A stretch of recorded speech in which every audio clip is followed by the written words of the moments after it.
अब मैं इस टमाटर की टोकरी को किधर रखूं? पूरा फ्रिज फुल है और कहीं भी जगह नहीं है।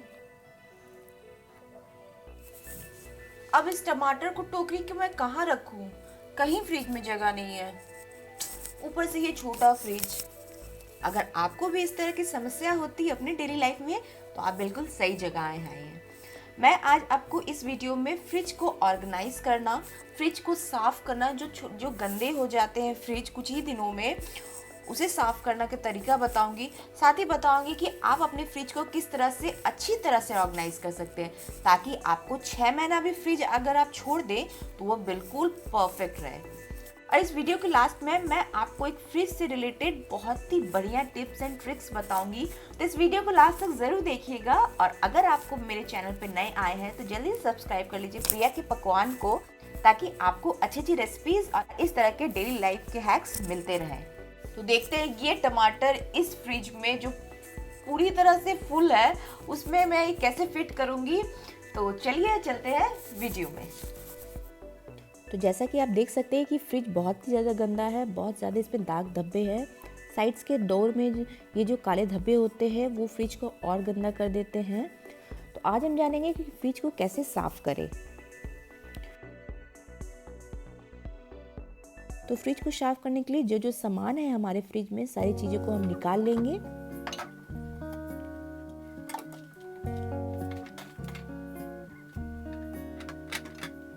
उसके बाद ये जो सारे रैक है फ्रिज के वो भी हम इसे निकाल लेंगे।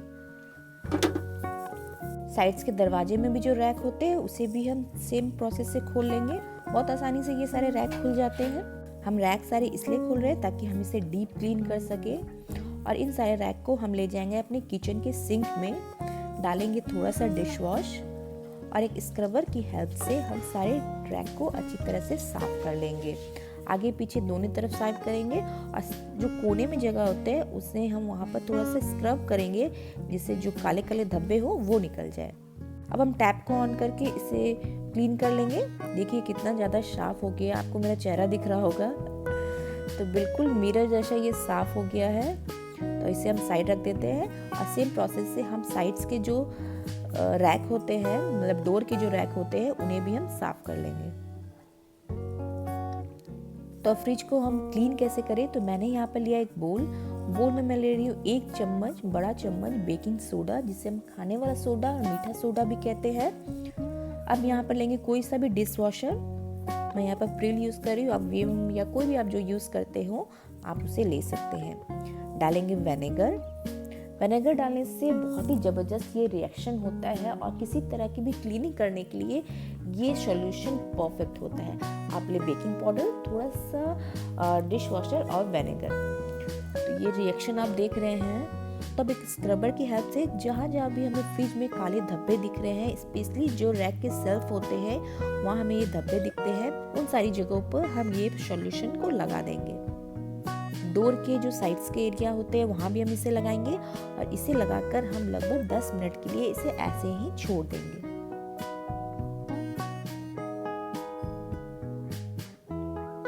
दस मिनट के बाद एक बोल में साफ पानी लेंगे और एक कपड़े की हेल्प से सारे फ्रिज को अच्छी तरह से क्लीन कर लेंगे। ये देखिए कितने एक ही बार में ये क्लीन हो रहा है, आपको फ्रिज से चेंज करने की भी जरूरत नहीं है।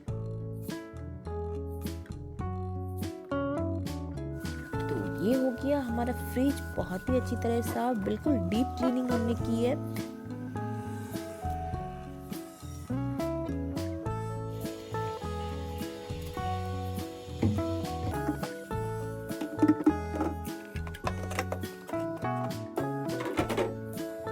तो देखा नहीं आपने कि मैंने किस तरह से फ्रिज की डीप क्लीनिंग की। अब इसमें बिल्कुल भी ना तो दुर्गंध है, ना तो कोई बदबू है, ना ही कोई स्टेन है यानी कोई दाग है। तो अब मैं आप लोगों को बताऊंगी कि आप अपने फ्रिज को किस तरह से ऑर्गेनाइज करें ताकि बहुत ज़्यादा आपको छोटे फ्रिज में भी जगह मिल सके। तो चलिए तो अब बात करते हैं कि फ्रिज को ऑर्गेनाइज कैसे करें। ये जो नीचे वाला सब्जी का जो रैक होता है, जो डब्बा होता है, उसमें हम रखेंगे सारी सब्जियां। लेकिन सारी सब्जियां यहाँ नहीं रखेंगे, ये जो बड़े बड़े सब्जी होते हैं जो इधर उधर नहीं होंगे उन्हें हम यहाँ पर रखेंगे। लाइक हम यहाँ पर बंद गोभी रख सकते हैं, फूल गोभी रख सकते हैं, बैगन रख सकते हैं। और वापस से इस तरह का हम कोई भी डब्बा लेंगे और इसमें मैं रख रही हूँ परवल और शिमला मिर्च। अब चूंकि गर्मी का सीज़न है तो इस तरह के सूटी हमें बाजार में मिलते हैं, तो इसमें मैं लगा दी हूँ रबर बैंड ताकि ये इधर उधर ना हो जब मैं इसे निकालूँ बनाने के लिए। और इसे हम इसमें रख देंगे। सेम प्रोसेस से आप यहाँ पर साग वगैरह भी रख सकते हैं। तो हमारे वेजिटेबल मैंने रख दिए सारे। तो अब चलते हैं नेक्स्ट सेक्शन में। यहाँ मैंने इस तरह का एक ऑर्गेनाइजर बॉक्स लिया है। ये मैंने कहाँ से लिया, कैसे लिया, कितना प्राइस पड़ा, इसके लिए मैंने अलग से वीडियो बनाई है जिसका लिंक मैंने आपको डिस्क्रिप्शन बॉक्स में दे दिया, आप वहाँ जाके इसे चेक कर सकते हैं। तो अब इसमें रख देंगे हम सलाद। यहाँ पर मैंने खीरा, गाजर और बीट रख रही हूँ। जब भी मुझे सलाद बनाना हो तो बस मैं सिंपल से ये बॉक्स निकालूंगी और सलाद बन जाएंगे। जब सलाद बनाना हो तो हमें खोजना ना पड़े कि खीरा कहाँ है, गाजर कहाँ है, बस ये बॉक्स निकालूंगी और काम हो जाएगा। सेम इसी तरह से मैंने एक फ्रूट बॉक्स बनाया है जिसमें मैंने अभी मेरे पास अंगूर थे तो ये मैं अंगूर रख रही हूँ। अब ऐसे एक और बॉक्स है मेरे पास, तो इसमें मैं रख रही हूँ भिंडी। क्योंकि भिंडी, बीन्स वगैरह फ्रिज में इधर उधर हो जाते हैं, तो आप जब भी भिंडी और बीन्स को फ्रिज में स्टोर करें तो इस तरह का कोई भी डब्बा ले ले या बॉक्स ले ले, उसमें आप स्टोर करें। और जैसा कि टमाटर सभी चीज़ों में यूज़ होता है, सभी सब्जियों में यूज़ होता है और बहुत ही इम्पोर्टेंट पार्ट है हमारे, तो इसे भी मैं एक बॉक्स में करके रख रही हूँ ताकि जब मैं इसे यूज़ करूँ तो बस डब्बा निकालूँ और काम हो जाए। चलते हैं अपर सेक्शन में। अपर सेक्शन होता है सबसे ठंडा, तो यहाँ मैं सारी डेयरी के सामान रखूँगी। जैसे कि मैं सबसे पहले यहाँ दही रख रही हूँ। मैं इस तरह का कंटेनर में दही रखती हूँ। ये सबसे पहले मैं ये रखूँगी दही। उसके बाद वापस से एक ऑर्गेनाइजर बॉक्स लेंगे और इस पर मैं रख रही हूँ चीज़। जितने भी आपके डेयरी प्रोडक्ट हो फ्रिज में, लाइक चीज़, बटर, कंडेंस मिल्क, तो बस ये सारी चीज़ें आप रख दें अपर सेक्शन में। क्योंकि डेयरी प्रोडक्ट बहुत जल्दी ख़राब हो जाते हैं और इसे हम ज़्यादा ठंडा जगह पर रखते हैं, तो अपर वाला सेक्शन होता है सबसे ठंडा। आप यहाँ पर इन डेयरी प्रोडक्ट को स्टोर कर सकते हैं। तो यहाँ मैं और भी सामान रख लूँ, लेकिन सबसे पहले चलते हैं डोर के पार्ट पे। तो सबसे पहले इस डोर पे मैं रख रही हूँ किसान का जैम। यहाँ आप कोई भी जैम रख सकते हैं। मेरे पास ये कुछ टूटी फ्रूटी है, तो ये सारी चीज़ें मैं यहाँ स्टोर कर रही हूँ। अभी इसमें कुछ जगह खाली है, तो इसमें इस जगह पे मैं रख रही हूँ मैगी मसाला। अभी मेरे पास एक ही पैकेट थे, तो यहाँ पे मैं एक पैकेट रख रही हूँ। Move on to the next section. तो इस सेक्शन में मैं रख रही हूँ इमली। इमली भी सभी के फ्रिज में रहता है और इसे स्टोर करके रखना पड़ता है। अब ये जो सेक्शन है जिसमें ऑलरेडी लिखा हुआ है चॉकलेट और मेडिसिन के लिए है, तो यहाँ मैं रख रही हूँ चॉकलेट्स। नीचे आते हैं बॉटल के सेक्शन में। तो बॉटल के सेक्शन में हम यहाँ कुछ मसाले रखेंगे। आप यहाँ पर सारे मसाले रख सकते हैं। इस मसालों को फ्रिज में रखने से उसका लाइफ बढ़ता है और उसके अंदर का जो स्मेल होता है वो भी बना रहता है। इसके साथ मैं रख रही हूँ कॉर्नफ्लावर और कस्टर्ड पाउडर। अब मैं रख रही हूँ यहाँ मायोनीज़, सिजवान सॉस। मैं सारी वही चीज़ें आप लोग को बता रही हूँ जो जनरली सभी के फ्रिज में रहता है और जो हमें फ्रिज में स्टोर करना पड़ता है। एक सॉफ्ट ड्रिंक का बोतल जो छोटा सा है अभी मेरे पास। तो चलते हैं नेक्स्ट सेक्शन में। सोया सॉस, ये एक ऐसा बंदा है जो हमारे फ्रिज को बहुत ही ज़्यादा गंदा करता है। तो इसके लिए भी एक उपाय है कि आप इस सोया सॉस और बाकी जो भी सॉसेस है आपके फ्रिज के लिए, आप उसे इस तरह के कोई भी बॉक्स में रखें और जब ये गंदा हो जाए तो बस बॉक्स निकाल के धो ले और आपका काम बन जाएगा। तो यहाँ पर मेरे पास है सॉफ्ट ड्रिंक्स, वो मैं इसमें रख रही हूँ। और ये बड़ा सा मेरे पास है केचप का सॉस जो यहाँ फिट नहीं होगा, तो इसलिए मैं इसे ऊपर वाले सेक्शन में फिट कर रही हूँ। तो एक मेरे पास रेड चिली सॉस भी थी, तो ये मैं सारे सॉसेस एक ही बॉक्स में रख रही हूँ। अब रख रही हूँ पानी का बॉटल और सॉफ्ट ड्रिंक्स। अब मेरे पास है नींबू को मैं यहाँ पर फिट कर रही हूँ। तो बात करते हैं कि जो सामान होते हैं हमारे फ्रिज में जो बल्क में आ जाते हैं उसे हम कैसे स्टोर करें। तो सबसे पहले बात करें इन हरी मिर्च की, जो लगभग 100 ग्राम, 200 ग्राम, 250 ग्राम ही आता है घर पे और कुछ ही दिनों में ये ख़राब होने लगता है क्योंकि हम ज़्यादा यूज़ एक बार में नहीं कर पाते इनका। तो फ्रिज में इस तरह का आपको कंटेनर मिलता होगा। आप क्या करें कि हरी मिर्च के सारे डंठल को तोड़ ले और इसमें रख ले। और अब आप जब हरी मिर्च को इस तरह से स्टोर कीजिएगा तो वो बहुत लंबे दिनों तक चलेंगे।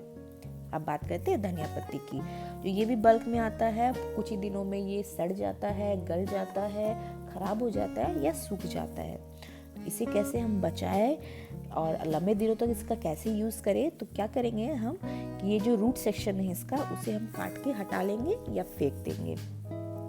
दोनों डंठल से मैं सेम वही रूट के सेक्शन को हटा रही हूँ।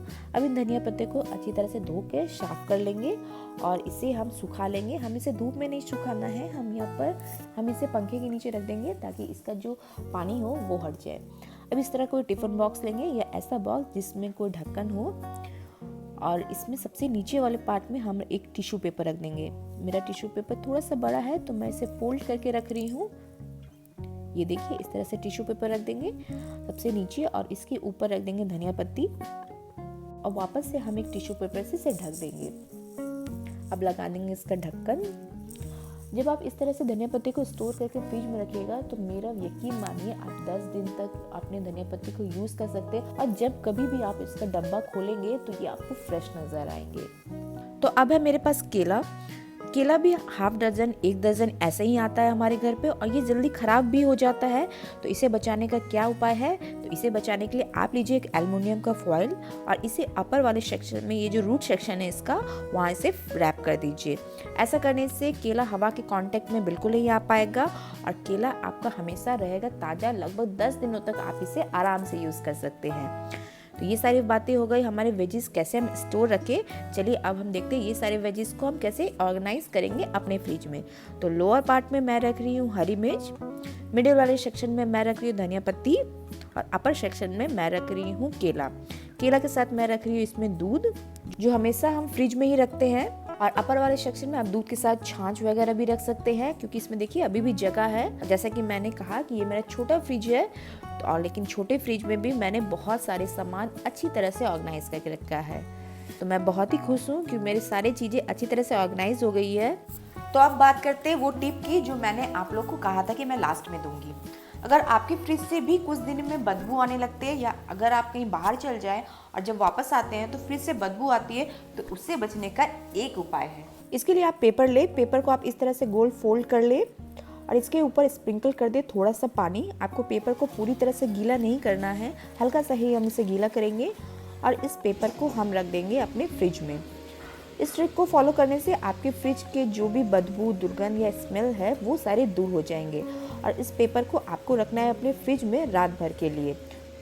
और सेकंड ये बात कि जब भी हम फ्रिज के लिए कंटेनर खरीदते हैं तो बिल्कुल गलत कंटेनर खरीद लेते हैं। या तो हम इस टाइप का गोल कंटेनर खरीद लेते हैं या तो इस टाइप का ओवल कंटेनर खरीद लेते हैं, जो फ्रिज में जगह बहुत लेता है लेकिन सामान बहुत ही कम आते हैं। नेक्स्ट बार जब भी आप फ्रिज के लिए कंटेनर खरीदे तो स्क्वायर शेप में कंटेनर खरीदे। एक तो वो जगह कम लेता है और उससे आपका फ्रिज बहुत ही ऑर्गेनाइज रहता है। तो आपको मेरी ये सारी टिप कैसी लगी मुझे मेरे कमेंट सेक्शन में ज़रूर बताइएगा।